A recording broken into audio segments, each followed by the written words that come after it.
और इस वक्त की बड़ी खबर मुंबई से आ रही है, जहां इंडिया गठबंधन की बैठक थोड़ी देर में शुरू होने जा रही है। इस वक्त की बड़ी खबर आपको बता रहे हैं मुंबई से, जहां लोकसभा चुनाव से ठीक पहले इंडिया गठबंधन की बैठक होने जा रही है। होटल में नेताओं के आने का सिलसिला जारी है।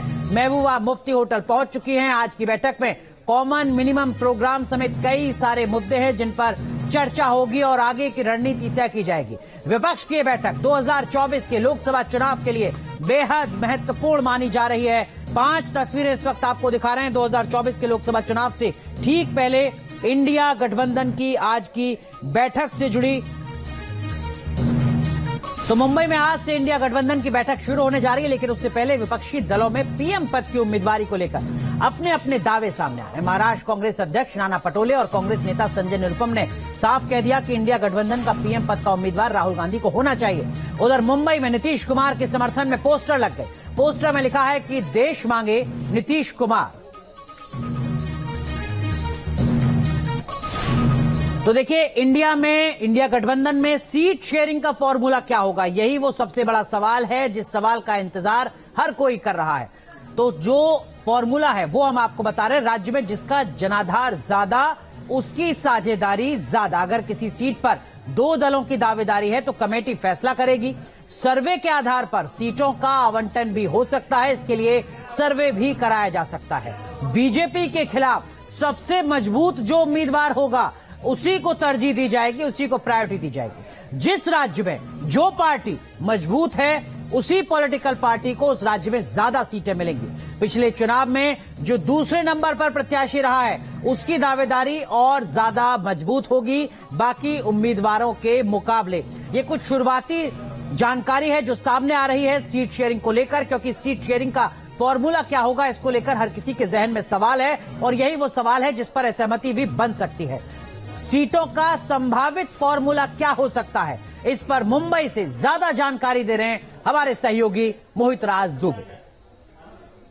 प्रधानमंत्री नरेंद्र मोदी या ये कहें कि एनडीए के विजय रथ को रोकने के मद्देनजर इंडिया घटक दलों की तीसरी बड़ी बैठक मुंबई के भीतर हो रही है। सबकी नजर इस बात को लेकर होगी कि आखिर चेहरा कौन होगा। भारतीय जनता पार्टी लगातार ये कहती रही है बारात तो आप लेकर आ जाते हैं लेकिन दूल्हा कौन है इसके बारे में आप नहीं बताते हैं। सबकी नजर इस बात को लेकर भी होगी कि संयोजक का ऐलान किस रूप में किस तरीके से होगा और संयोजक को लेकर कौन सबसे ज्यादा आगे चल रहा है। कहा यह जा रहा, हमारे सूत्र बता रहे हैं कि नीतीश कुमार का नाम सबसे आगे चल रहा है। लेकिन इसी बीच भी खबर आई कि कुछ सियासी दल मल्लिकार्जुन खड़गे को भी चाहते हैं कि उनको संयोजक बना दिया जाए। इसके अलावा शरद पवार का भी नाम है, ममता बनर्जी का नाम है। लेकिन सबसे बड़ा सवाल यही है कि कौन ऐसा संयोजक होगा जो सभी दलों को, जो अब तक 28 सियासी दल इंडिया घटक दल के भीतर हैं, उस सबको एक लकीर पर एक लाइन में लेकर चल सके। तो कहा यह भी जा रहा है कि शरद पवार के अंदर महारत हासिल है कि सबको एक साथ लेकर चल सकते हैं। लेकिन मौजूदा सूरत हाल के हिसाब से अगर बातचीत करें तो शरद पवार की वो स्थिति पहले की तुलना में नहीं है, क्योंकि उनके भतीजे अजीत पवार उनसे अलग हो चुके हैं। तो अब सवाल ये उठता है कि क्या नीतीश कुमार को बना दिया जाएगा। हमारे सूत्र यही बता रहे हैं कि नीतीश कुमार अभी भी संयोजक के मद्देनजर सबसे आगे चल रहे हैं और मुंबई के अंदर जो ये बैठक हो रही है इसी बात को लेकर हो रही है कि संयोजक किस रूप में बनाया जाए और साथ ही साथ इलेक्शन कमेटी किस तरीके से बनाया जाए, ज्वाइंट एक्शन कमेटी को लेकर किस रूप में चर्चा की जाए। लोगो को लेकर भी रणनीति बनाई जा चुकी है, लोगो तैयार हो चुका है। कल लोगो भी जारी कर दिया जाएगा, लॉन्च कर दिया जाएगा। अब देखने वाली बात यही होगी कि मुंबई की इस तीसरी बैठक में क्या निकल के आता है, क्या अमृत निकल के आता है इस मंथन के भीतर, और जो अमृत निकल के आता है वो किसके हिस्से में जाता है और जो विष निकल के आता है वो किसके हिस्से में जाता है। हमारे सहयोगी सिद्धेश के साथ मोहित राज दुबे, न्यूज़ 18 मुंबई। तो 2024 के लोकसभा चुनाव से पहले इंडिया गठबंधन की तीसरी बैठक है। इससे पहले एक बैठक पटना में हो चुकी है, बेंगलुरु में हो चुकी है। लेकिन अब हर किसी के जहन में यह सवाल है कि भाई सीट शेयरिंग का फॉर्मूला क्या होगा। तो देखिए, देश के सबसे बड़े सूबे की बात करते हैं, उत्तर प्रदेश की, जहां पर समाजवादी पार्टी का दावा क्या है वो हम आपको बता रहे हैं। कुल 80 सीटें हैं उत्तर प्रदेश में। 70 सीटों पर समाजवादी पार्टी दावा कर रही है। 2019 के लोकसभा चुनाव में 5 सीटों पर समाजवादी पार्टी ने जीत हासिल की थी। 31 लोकसभा सीटों पर समाजवादी पार्टी का उम्मीदवार दूसरे नंबर पर रहा था, लेकिन अब 70 सीटों पर दावेदारी। कांग्रेस उत्तर प्रदेश में 5 सीटों पर दावेदारी कर रही है। जीती सिर्फ एक सीट थी।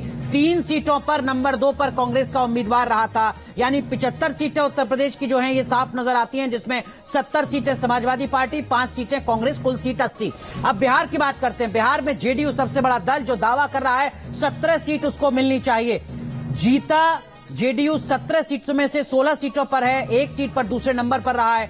बिहार में कांग्रेस 9 सीटों पर दावा कर रही है, सिर्फ 1 सीट जीत सकी थी, हालांकि दूसरे नंबर पर 8 सीटों पर उम्मीदवार रहा था। पश्चिम बंगाल में टीएमसी सबसे बड़ी पॉलिटिकल पार्टी 41 सीटों पर दावा, 22 सीटों पर जीते, 19 सीटों पर नंबर 2 पर रहे।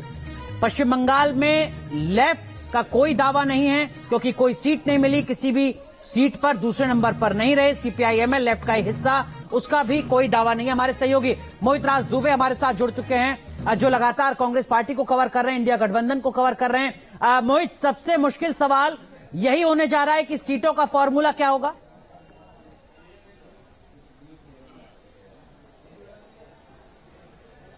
बिल्कुल अनुराग, आपने बहुत महत्वपूर्ण सवाल किया है और सबसे महत्वपूर्ण सवाल इसलिए भी है क्योंकि टैक्टिकल अलायंस को लेकर लगातार बातचीत हो रही है, सीट शेयरिंग को लेकर बातचीत हो रही है, लेकिन किस रूप में होगा? पश्चिम बंगाल के भीतर आप कितनी सीटें मांग रहे हैं? ममता बनर्जी आपको कितनी सीटें देंगी? उत्तर प्रदेश में आप 15 से 20 सीटों का दावा कर रहे हैं, वहां पे आपको कितना मिलेगा? तो तमाम दावों के बीच में, चाहे उत्तर प्रदेश के अलावा आप पंजाब के भीतर बात कर लिए जहां पे आम आदमी पार्टी की सरकार है, दिल्ली की आप बात कर लिए जहां पे आम आदमी पार्टी की सरकार है, तो सीट शेयरिंग के चलते हुए किस तरीके से इंडिया गठबंधन जो है मजबूत होगा, ये देखने वाली बात होगी। महाराष्ट्र में किस तरीके से सीट शेयरिंग की जाएगी और इसके साथ ही साथ जो साउथ का इलाका है वहां पे आप किस तरीके से केरल के भीतर सीपीएम के साथ आप जो है सीट शेयरिंग करेंगे। तो तमाम ऐसे सवाल हैं जो अभी जीवंत हैं, जिसका हल निकालना बाकी है। लेकिन जब भी ये सवाल पूछिए नेताओं से, विपक्षी दलों के नेताओं से, कांग्रेस से या किसी भी इंडिया घटक दल के नेताओं से, उनका यही कहना होता है कि हम तो लोकतंत्र बचाने आए हैं,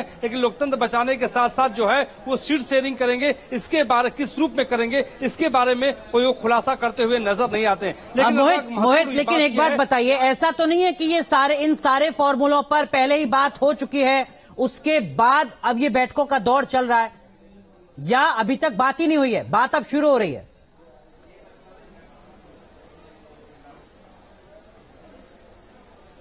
देखिए, सीट शेयरिंग को लेकर अभी कोई मुकम्मल तौर पे बातचीत नहीं हुई है। हाँ, अंदर खाने जरूर ये बातचीत होती रहती है, किस रूप में होगा, किस तरीके से होगा, लेकिन ये सिर्फ अभी हवा है। जब तक कागज पे बातचीत नहीं होगी, जब तक मन टटोला नहीं जाएगा, अभी तक तो मन भी नहीं टटोला गया है कि कौन किसको कितनी सीटें देगा। आज की जो बैठक होगी, देखिए उसमें एजेंडा इस बात को लेकर बनाया जाएगा कि इलेक्शन मैनेजमेंट किस रूप में किया जाए, कार्यालय कहाँ पे बनाया जाए, ज्वाइंट एक्शन कमेटी किस रूप में काम करेगी, मीडिया, सोशल मीडिया किस रूप में काम करेगी, 5 से 10 प्रवक्ताओं की नियुक्ति की जाएगी जो इंडिया घटक दल की बात रखेगी। तो ठीक है मोहित, तो देखते हैं क्या प्रेस कॉन्फ्रेंस में इंडिया की तरफ से क्या कुछ बताया जाता है, इंडिया गठबंधन की तरफ से क्या कुछ जानकारी दी जाती है। बहुत बहुत शुक्रिया।